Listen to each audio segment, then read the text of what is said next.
Временно исполняющий обязанности главы республики поздравил якутян с Днем реки Лены. Решение об учреждении этого дня было принято в целях привлечения внимания населения к сохранению природных объектов, формирования и продвижения национального бренда на основе образа реки Лены и развития экологического туризма. В рамках даты в республике проводятся декады, куда входят практические мероприятия по благоустройству и санитарной очистке береговой линии реки. Акции, конференции, круглые столы, выставки и другие просветительские мероприятия.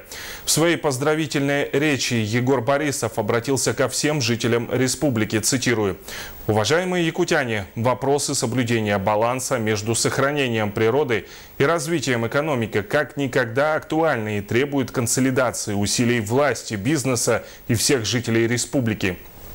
Только общими усилиями мы можем сохранить природные ресурсы республики и чистые берега великой реки Лены, сделать все для сохранения первозданной природы». Конец цитаты.